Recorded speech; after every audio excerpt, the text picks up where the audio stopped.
중세시대 사람들에게는 하나의 꿈이 있었습니다. 그것은 연금술이었습니다. 연금술사들은 값어치 없는 금속인 납을 순금으로 바꾸려고 했습니다. 그래서 그들은 실험실에서 불을 피우고 여러 물질을 섞고 비밀 공식을 찾아내려고 무던히도 애를 썼습니다.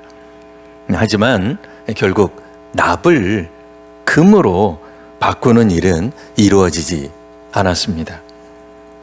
그래서 사람들은 연금술을 허황된 꿈이다 라고 말하기도 합니다. 그런데 이 연금술 이 꿈 가운데는 인간의 깊은 갈망이 담겨 있습니다. 이를테면 우리 모두 다 마음속에 이러한 소망이 있습니다. 실패를 성공으로 바꾸고 싶은 마음, 또 슬픔을 기쁨으로 바꾸고 싶은 마음, 또 우리의 상처를 의미 있는 이야기로 바꾸고 싶은 그런 소망들이 있습니다. 왜냐하면 우리들의 삶 속에는 이 납덩이 같은 현실이 여전히 우리 저 밑에, 무의식 저 끝에 있기 때문입니다. 우리 살다 보면 예상치 못한 실패를 경험하기도 합니다. 사람에게서 받은 상처가 있습니다. 풀리지 않은 문제들로 가득합니다. 미래에 대한 두려움은 언제나 우리를 고통받게 합니다. 그러니 어떻게든 우리는 이와 같은 것들을 좀 없애고 싶어 합니다. 그런데 오늘 성경은 우리에게 놀라운 사실 한 가지를 말해주고 있습니다. 하나님은 이런 납을 금으로 바꾸시는 분이시라는 것입니다. 물론 물질이 아니라 우리의 삶을 그렇게 변화시키시는 분이십니다. 오늘 우리가 읽은 로마서 5장 1절은 이렇게 시작합니다. 그러므로 우리가 믿음으로 의롭다 하심을 받았으니 우리 주 예수 그리스도로 말미암아 하나님과 화평을 누리자. 이 말씀은 한 가지 사실을 전제하고 있습니다. 이전에는 화평이 없었다는 얘기죠. 성경이 말하는 인간의 가장 깊은 문제는 단순히 삶이 힘든 것이 아닙니다. 하나님과의 관계가 깨졌다는데 그게 제일 큰 문제입니다. 그래서 10절에 이렇게 말을 했습니다. 곧 우리가 원수 되었을 때에 그의 아들의 죽으심으로 말미암아 하나님과 화목하게 되었은즉. 여기서 원수라고 하는 말은 문자 그대로 사이가 좋지 않다, 적대적이다 라고 하는 이제 그런 의미로 우리가 생각할 수 있겠습니다. 그러면 언제 우리가 이렇게 하나님과 적대적인 관계가 되었을까요? 인류의 첫 조상인 아담이 하나님을 떠난 이후에 인간은 하나님과 멀어졌다고 우리가 익히 배워왔습니다. 실로 사람들은 하나님 없이도 살 수 있다고 생각해왔습니다. 그 결과 인간의 삶에는 평안이 사라졌습니다. 그래서 오늘날 사람들은 겉으로는 다 잘 사는 것 같아 보여요. 나만 빼고 남들은 다 잘 사는 것 같아 보여요. 하지만 마음속에 늘 불안이 있습니다. 사실 잘 살고 있는데도 마음이 결코 편하지 않습니다. 어떤 이들은 많은 것을 이루었는데도 허전함을 느낍니다. 왜 그럴까요? 근본적인 관계가 회복되지 않았기 때문입니다. 그래서 오늘 본문 8절을 보시면 우리가 아직 죄인 되었을 때에 그리스도께서 우리를 위하여 죽으심으로 하나님께서 우리에 대한 자기의 사랑을 확증하셨느니라고 말을 했습니다. 마치 오늘 우리 찬양대에서 찬양한 그 내용과 같은 거죠. 이 말씀이 복음의 핵심입니다. 하나님은 우리가 더 나아진 다음에 사랑하신 것이 아닙니다. 우리가 여전히 죄인이었을 때, 아직도 하나님을 외면하고 있을 때 그리스도께서 우리를 위해 죽으셨습니다. 이것이 바로 십자가입니다. 그러니까 십자가는 단순한 종교 상징이 아닙니다. 하나님의 사랑이 그 십자가 속에 나타나 있는 것입니다. 여기에 이제 바울은 오늘 우리가 주목해야 될 한 가지 놀라운 이야기를 해주고 있습니다. 3절 말씀. 다만 이뿐 아니라 쭉 넘어가셔서 우리가 환난 중에도 즐거워하나니. 환난 중에도 즐거워한다고 사도 바울이 말합니다. 이게 어떻게 가능할까요? 환난은 인내를, 또 인내는 연단은 소망을 이루는 줄 안다고 사도 바울이 지금 말하고 있습니다. 환난, 인내, 연단, 소망.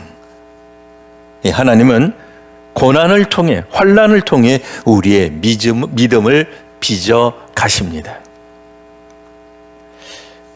어떤 아이가 자전거를 배우고 있었습니다. 처음에는 균형을 잡지 못하니까 몇 번 넘어지죠. 무릎도 까지고 눈물도 납니다. 그래서 자전거를 가르쳐주는 아빠에게 이야기합니다. 아빠, 나는 더 못하겠어요. 그때 아버지는 이야기합니다. 조금만 더 해보자. 아빠가 뒤에서 잡아줄게. 아이가 다시 자전거를 타죠. 몇 번 더 넘어질 수 있습니다. 하지만 어느 순간 균형 잡힌 자전거를 우리가 보게 됩니다. 아이가 스스로 자전거를 타기 시작하게 되죠. 생각해 보십시오. 이 아이에게 넘어짐이라고 하는 것 실패였을까요? 아닙니다. 이 실패를 통해 자전거를 타게 되는 결과를 얻게 되는 겁니다. 넘어짐이 없었다면 균형을 배울 수 없었을 것입니다. 넘어졌기 때문에 어떻게 해야 넘어지지 않는지를 배우게 되고 결국엔 자전거를 잘 타게 되는 거죠. 우리 인생도 마찬가지입니다. 우리는 넘어지는 순간을 실패라고 생각하고 좌절이라고 생각하고 부끄럽게 생각하기 때문에 없었으면 좋겠다고 생각해요. 인생에서 지워버렸으면 좋겠다고 생각해요. 그것을 자기 자신에게도 적용할 수도 있지만 남에게도 적용합니다. 저런 사람만 없었으면 우리 교회가 훨씬 더 좋았을 텐데, 우리 민족이 더 잘 살았을 텐데, 우리 가족이 더 좋았을 텐데. 자신에게 적용할 때도 있죠. 남에게 적용할 때도 있어요. 그러나 하나님은 우리의 그 환난, 그 넘어짐, 그 실패를 통해 우리를 훈련시키고 계십니다. 환난은 인내를 낳고, 인내는 연단을 만들며, 연단이 결국 소망을 이루어내는 것입니다. 일본에는 깨진 도자기를 수리하는 전통 기술이 있습니다. 우리는 도자기가 마음에 안 들면 우리 한국 장인들은 다 깨버려, 없애버려. 근데 이제 일본은 깨진 도자기를 수리하는 전통 기술이 있어요.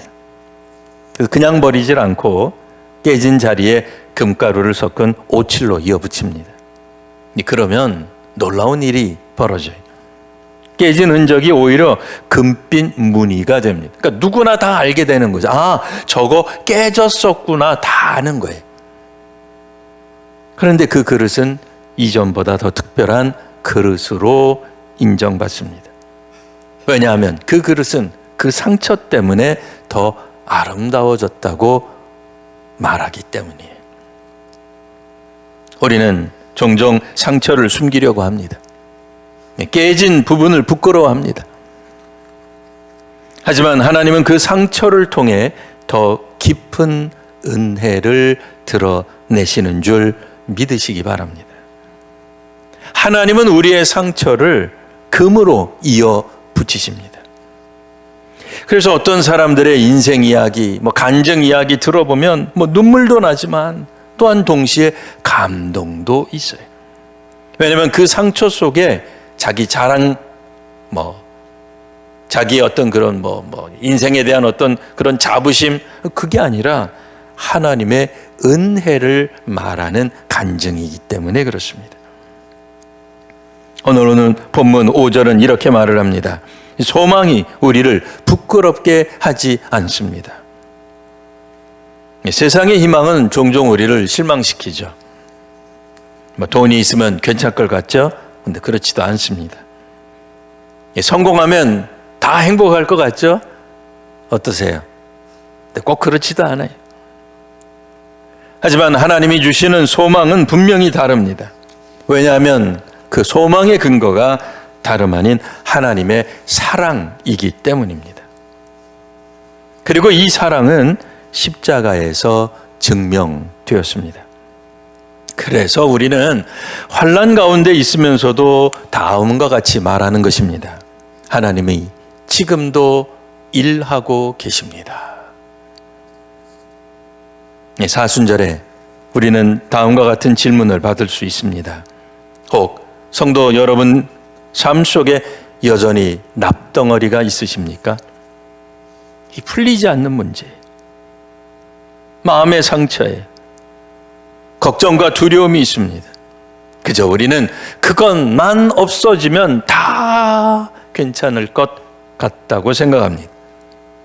하지만 하나님은 우리에게 말씀하십니다. 그것을 나에게로 가져오거라. 수고하고 무거운 짐진 자들아, 다 내게로 오라. 하나님은 그 납덩어리를 통해 우리를 빚으십니다. 환난을 통해 인내를 만드시고 인내를 통해 연단을 만드시며 연단을 통해 우리에게 소망을 주십니다. 오늘 본문에서 우리는 하나님의 연금술을 보게 됩니다.